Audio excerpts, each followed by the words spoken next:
Subscribe कीजिए tech Marathi and Hindi channel को और बेल आइकॉन को दबाइए एजुकेशन और टेक्निक से रिलेटेड वीडियोस सबसे पहले देखने के लिए।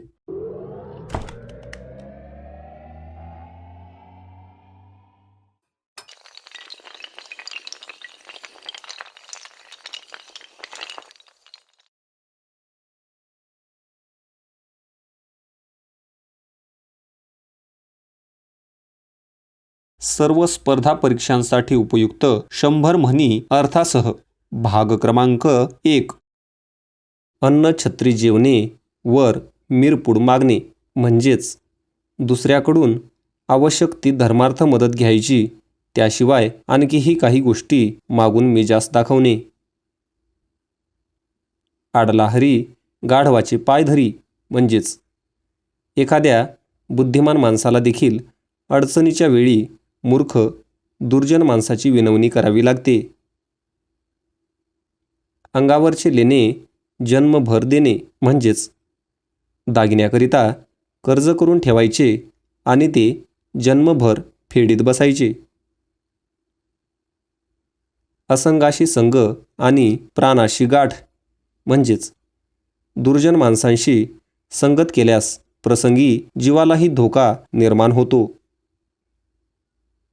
अतिशहाणा त्याचा बैल रिकामा म्हणजेच जो मनुष्य फार शहाणपणा करायला जातो त्याचे मुळीच काम होत नाही. औशी खाई तूप आणि सकाळी पाही रूप म्हणजेच अतिशय उतावळेपणाची कृती. अति तिथे माती म्हणजेच कोणत्याही गोष्टीचा अतिरेक हा शेवटी नुकसानकारकच होतो. अंगाला सुटली खाज हाताला नाही लाज म्हणजेच गरजवंताला अक्कल नसते. असतील शिते तर जमतील भूते म्हणजेच एखाद्या माणसाकडून फायदा होणार असला की त्याच्या भोवती माणसे गोळा होतात. अंतकाळापेक्षा मध्यान्ह काळ कठीण म्हणजेच मरणाच्या वेदनांपेक्षा भुकेच्या वेदना अधिक दुःखदायक असतात. अंधारात केले पण उजेडात आले म्हणजेच कितीही गुप्तपणे एखादी गोष्ट केली तरी ती काही दिवसांनी उजेडात येतेच. अक्कल नाही काडीची नाव सहस्रबुद्धे म्हणजेच नाव मोठे लक्षण खोटे. अतिपरिचयात अवाज्ञा म्हणजेच जास्त जवळीकता झाल्यास अपमान होऊ शकतो. अति झाले अन आसू आले म्हणजेच एखाद्या गोष्टीचा अतिरेक झाला की ती दुःखदायी ठरते. अति झाले गावचे अन पोट फुगले देवाचे म्हणजेच कृत्य एकाचे त्रास मात्र दुसऱ्यालाच. अन्नाचा येते वास कोरीचा घेते घास म्हणजेच अन्न न खाणे पण त्यात मन असणे. अघटित वार्ता आणि कोल्हे गेले तीर्था म्हणजेच अशक्य कोटीतील गोष्ट. आपापाचा माल गपापा म्हणजेच लोकांचा तळतळाट करून मिळवलेले धन झपाट्याने नष्ट होते. अर्थी दान महापुण्य म्हणजेच गरजू माणसाला दान दिल्यामुळे पुण्य मिळते. आईची माया अन पोर जाईल वाया म्हणजेच फार लाड केले तर मुले बिघडतात. आधी पोटोबा मग विठोबा म्हणजेच प्रथम पोटाची सोय पाहणे नंतर देवधर्म करणे. आपलेच दात आपलेच ओठ म्हणजेच आपल्याच माणसाने चूक केल्यास अडचणीची परिस्थिती निर्माण होते. आधीच उल्हास त्यात फाल्गुन मास म्हणजेच मुळातच आळशी असणाऱ्या माणसांच्या बाबतीत त्यांच्या आळशी वृत्तीला पोषक अवस्था निर्माण होणे. आंधळ्या बहिऱ्यांची गाठ म्हणजेच एकमेकांना मदत करण्यास असमर्थ असणाऱ्या दोन माणसांची गाठ पडणे. आंधळा मागतो एक डोळा, देव देतो दोन डोळे म्हणजेच अपेक्षेपेक्षा जास्त फायदा होणे. आपण हसे लोकाला, शेंबूड आपल्या नाकाला म्हणजेच ज्या दोषाबद्दल आपण दुसऱ्याला हसतो तो दोष आपल्या अंगी असणे. आंधळं दळतं, कुत्रं पीठ खातं म्हणजेच एकाने काम करावे, दुसऱ्याने त्याचा फायदा घ्यावा. आयत्या बिळावर नागोबा म्हणजेच एखाद्याने स्वतःकरिता केलेल्या गोष्टीचा आयता फायदा घेण्याची वृत्ती असणे. अग अग म्हशी मला कोठे नेशी म्हणजेच चूक स्वतःच करून ती मान्य करावयाची नाही, उलट ती चूक दुसऱ्याच्या माथी मारून मोकळे व्हायचे. अडली गाय फटके खाय म्हणजेच एखादा माणूस अडचणीत सापडला की त्याला हैराण केले जाते. असेल त्या दिवशी दिवाळी, नसेल त्या दिवशी शिमगा म्हणजेच अनुकूलता असेल तेव्हा चैन करणे आणि नसेल तेव्हा उपवास करण्याची पाळी येणे. अंगठा सुजला म्हणून डोंगरा एवढा होईल का म्हणजेच कोणत्याही गोष्टीला ठराविक मर्यादा असते. आपला हात जगन्नाथ म्हणजेच आपली उन्नती आपल्या कर्तृत्वावरच अवलंबून असते. अति खाणे मसनात जाणे म्हणजेच अति खाणे नुकसानकारक असते. 18 नखी खेटरे राखी, 20 नखी घर राखी म्हणजेच मांजर घराचे तर कुत्रे दाराचे रक्षण करते. अवचित पडे नी दंडवत घडे म्हणजेच स्वतःची चूक झाकण्याचा प्रयत्न करणे. अवसबाई इकडे पुनवबाई तिकडे म्हणजेच एकमेकींच्या अगदी विरुद्ध बाजू. अंथरूण पाहून पाय पसरावे म्हणजेच आपली ऐपत वकूब पाहून वागावे. अंगापेक्षा बोंगा मोठा म्हणजेच मूळ गोष्टींपेक्षा तिच्या अनुषंगिक गोष्टींचा बडेजाव मोठा असणे.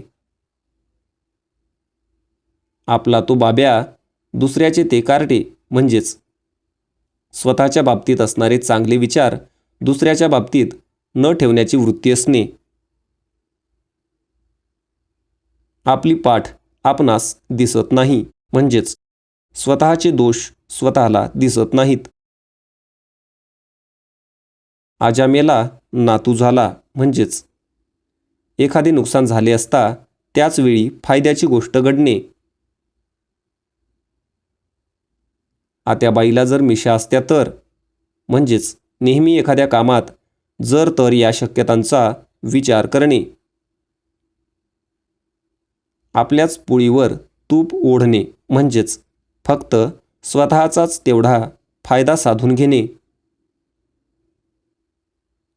आलिया भोगासी असावे सादर म्हणजेच तक्रार व कुरकुर न करता निर्माण झालेली परिस्थिती स्वीकारणे. आवळा देऊन कोहळा काढणे म्हणजेच आपला स्वार्थ साधण्यासाठी एखाद्या व्यक्तीला लहान वस्तू देऊन मोठी वस्तू मिळविणे. आपण मेल्या वाचून स्वर्ग दिसत नाही म्हणजेच अनुभवाशिवाय शहाणपण नसते. आपले नाक कापून दुसऱ्यास अपशकुन म्हणजेच दुसऱ्याचे नुकसान करण्यासाठी प्रथम स्वतःचे नुकसान करून घेणे. आधीच तारे त्यात गेले वारे म्हणजेच विचित्र व्यक्तीच्या वर्तनात भर पडणारी घटना घडणे. आधीच मरकट तशातही मद्य प्याला म्हणजेच आधीच करामती व त्यात मद्यप्राशन केल्याने अधिकच विचित्र परिस्थिती निर्माण होते. अडक्याची अंबा आणि गोंधळाला ₹12 म्हणजेच मुख्य गोष्टीपेक्षा आनुषंगिक गोष्टीचाच खर्च जास्त असणे. आग रामेश्वरी बंब सोमेश्वरी म्हणजेच रोग एकीकडे उपाय भलतीकडे. आईजीच्या जीवावर बाई जीवदार म्हणजेच दुसऱ्याचा पैसा खर्च करून औदार्य दाखवणे. आग खाईल तो कोळसे ओकेल म्हणजेच जशी करणी तसे फळ. 8 पुरभय्ये 9 चौबे म्हणजेच खूप निर्बुद्ध लोकांपेक्षा 4 बुद्धिमान पुरेसे. आधनातले रडतात व सुपातले हसतात म्हणजेच संकटात असतानाही दुसऱ्याचे दुःख पाहून हसू येते. इकडे आड तिकडे विहीर म्हणजेच दोन्ही बाजूंनी सारखीच अडचणीची स्थिती निर्माण होणे. इच्छी परा ते येई घरा म्हणजेच आपण जे दुसऱ्याच्या बाबतीत चिंतितो तेच आपल्या वाट्याला येणे. इच्छिलेले जर घडले तर भिक्षुकही राजे होते म्हणजेच इच्छेप्रमाणे सारे घडले तर सारेच लोक धनवान झाले असते. इन 3.5 म्हणजेच एखाद्या कारणासाठी अगदी कमीत कमी लोक हजर असणे. ईश्वर जन्माला घालतो त्याचे पदरी शेर बांधतो म्हणजेच जन्मास आलेल्याचे पालनपोषण होतेच.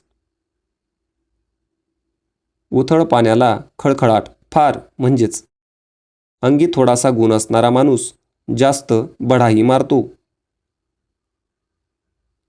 उंदराला मांजर साक्ष म्हणजेच ज्याचे एखाद्या गोष्टीत हित आहे त्याला त्या गोष्टीबाबत विचारणे व्यर्थ असते किंवा एखादे वाईट कृत्य करत असताना एकमेकांना दुजोरा देणे. उचलली जीभ लावली टाळ्याला म्हणजेच दुष्परिणामाचा विचार न करता बोलणे. उतावळा नवरा गुडघ्याला बाशिंग म्हणजेच अतिशय उतावीळपणाचे वर्तन करणे. उठता लाथ बसता बुकी म्हणजेच प्रत्येक कृत्याबद्दल अद्दल घडविण्यासाठी पुन्हा पुन्हा शिक्षा करणे. उडत्या पाखराची पिसे मोजणे म्हणजेच अगदी सहज चालता चालता एखाद्या अवघड गोष्टीची परीक्षा करणे. उतावळी बावरी म्हाताऱ्याची नवरी म्हणजेच अति उतावळेपणा नुकसानकारकच असतो. उद्योगाची घरी रिद्धी सिद्धी पाणी भरी म्हणजेच जेथे उद्योग असतो तेथे संपत्ती येते. उंबर पिकले आणि नडगीचे डोळे आले म्हणजेच फायद्याची वेळ येणे पण लाभ न घेता येणे. उराचे खुराडे आणि चुलीचे तुंतुणे म्हणजेच अतिशय हालाखीची स्थिती. उंदीर गेला लुटी आणल्या 2 मुठी म्हणजेच प्रत्येक मनुष्य आपल्या क्षमतेनुसार काम करतो. उकराल माती तर पिकतील मोती म्हणजेच मशागत केल्यास चांगले पीक येते. उखळात डोके घातल्यावर मुसळाची भीती कशाला म्हणजेच एखादे कार्य अंगावर घेतल्यानंतर त्यासाठी पडणाऱ्या श्रमांचा विचार करायचा नसतो. उचल पत्रावळी म्हणे जेवणारे किती म्हणजेच जे काम करायचे ते सोडून देऊन भलत्याच चौकशा करणे. उडाला तर कावळा बुडाला तर बेडूक म्हणजेच एखाद्या गोष्टीची परीक्षा होण्यासाठी काही काळ वाट पाहावी लागते. उधारीची पोते 1.25 हात रिते म्हणजेच उधारीने घेतलेला माल नेहमीच कमी भरतो. उभारले राजवाडे तेथे आले मनकवडे म्हणजेच श्रीमंती आली की तिच्या मागोमाग हाजी हाजी करणारेही येतातच. उभ्याने यावे आणि ओनव्याने जावे म्हणजेच येतेवेळी ताठ मानेने यावे आणि जातेवेळी खाली मान घालून जाणे. ऊसाच्या पोटी कापूस म्हणजेच सद्गुणी माणसाच्या पोटी दुर्गुणी संतती. ऊस गोड लागला म्हणून मुळासकट खाऊ नये म्हणजेच कोणत्याही चांगल्या गोष्टीचा किंवा चांगुलपणाचा प्रमाणाबाहेर फायदा घेऊ नये. एका माळेची मणी म्हणजेच सगळीच माणसे सारख्याच स्वभावाची असणे. एका हाताने टाळी वाजत नाही म्हणजेच दोघांच्या भांडणात पूर्णपणे एकट्यालाच दोष देता येत नाही. एक ना धड भाराभर चिंध्या म्हणजेच एकाच वेळी अनेक कामे करायला घेतल्याने सर्वच कामे अर्धवट होण्याची अवस्था. ऐकावे जनाचे करावे मनाचे म्हणजेच लोकांचे ऐकून घ्यावे आणि आपल्या मनाला जे योग्य वाटेल ते करावे. एकाची जळते दाढी दुसरा त्यावर पेटवू पाहतो विडी म्हणजेच दुसऱ्याच्या अडचणींचा विचार न करता त्यातही स्वतःचा फायदा पाहण्याची दृष्टी ठेवणे. एकाने गाय मारली म्हणून दुसऱ्याने वासरू मारू नये म्हणजेच दुसऱ्याने केलेल्या मोठ्या वाईट गोष्टींकडे बोट दाखवून आपण केलेल्या वाईट गोष्टींचे समर्थन करू नये. एका पिसाने मोर होत नाही म्हणजेच थोड्याशा यशाने हुरळून जाणे. एका खांबावर द्वारका म्हणजेच एकाच व्यक्तीवर सर्व जबाबदाऱ्या असणे. एक कोल्हा 17 ठिकाणी व्याला म्हणजेच एका व्यक्तीपासून अनेक ठिकाणी उपद्रव होणे. एका कानावर पगडी घरी बाईल उघडी म्हणजेच बाहेर बडेजाव पण घरी दारिद्र्य. एका म्यानात 2 तलवारी राहत नाहीत म्हणजेच 2 तेजस्वी माणसे एकत्र गुण्यागोविंदाने राहू शकत नाहीत. 80 तेथे 85 म्हणजेच अतिशय उधळेपणाची कृती. ऐरावत रत्न थोर त्यासी अंकुशाचा मार म्हणजेच मोठ्या व्यक्तीला यातनाही तेवढ्याच असतात. ओळखीचा चोर जीवेनं सोडी म्हणजेच ओळखीचा शत्रू हा अनोळखी शत्रूपेक्षा भयंकर असतो. ओठ फुटो किंवा खोकाळ फुटो किंवा शेंडी तुटो की तारंबी तुटो म्हणजेच कोणत्याही परिस्थितीत काम तडीस नेणे. ओझे उचल तर म्हणे बाजीराव कोठे म्हणजेच सांगितलेले काम सोडून नसत्या चौकशा करणे. औट घटकेचे राज्य म्हणजेच अल्पकाळ टिकणारी गोष्ट. करावे तसे भरावे म्हणजेच जशी कृती केली असेल त्याप्रमाणे चांगले वाईट फळ मिळणे. कर नाही त्याला डर कशाला म्हणजेच ज्याने काही गुन्हा किंवा वाईट गोष्ट केली नाही त्याने शिक्षा होण्याचे भय कशाला बाळगायचे.